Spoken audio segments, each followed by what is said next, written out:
Buhay maraming walang forever. And, wala, it's, Filipino lang nakakagawa ng ganun. Pinagtatawanan natin yung mga bagay na ganyan, di ba? So, para sa akin, may mga bagay na walang forever. Pero yung, may ginawa kaming trailer yung first doon, yung mga idea ng mga tao kung ano yung forever, parang gano'n. Nakakatuwa. But for me personally, as a person, I believe in forever.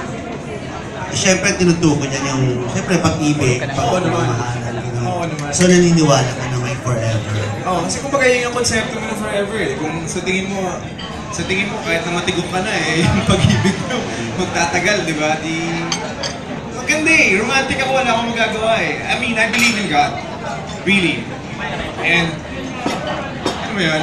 When you say heaven, when you say God, there's forever. Okay. Jen, ikaw after ng mga pinagdaanan mo, pagdating sa pag-ibig, naniniwala ka na walang forever. Kasi at least kasal siya. Hindi po. Joke lang po.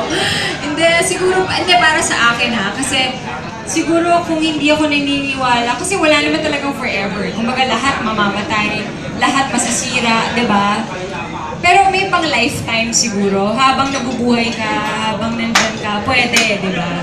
So ngayon ba, nag-iba ng pananaw mo? Saan po? Yung pagdating sa pag-ibig, Ganun pa rin naman po. Ganun pa rin naman po. Hindi pa rin nagbabago at umaasa pa rin ako na darating ang pang-lifetime ko. Darating pa lang o dumating na? Darating po, darating. Aray ko. Darating po. Paulit ko. Pero wala pa siya. Wala pa siya. Parating na po. Malapit na po. Na-traffic lang po. Sa EDSA po. Apo. Oo. Anyway, dumating na rin lang naman kayo na, di ba? Dumating na rin naman kayo na, di ba? Galing sa Europe. Nandito na po ako. Kasi prof, di ba nag-shoot kayo sa Taiwan? Apo.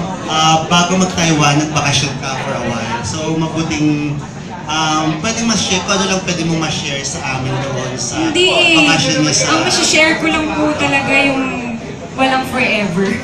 Pero masaya ka naman doon. Bago kayo mag-shoot sa... Opo, masaya naman po. Bago mag-shoot sa Taiwan, masaya naman yung bakasyon niyo sa Amsterdam. Masaya naman po. Tama na.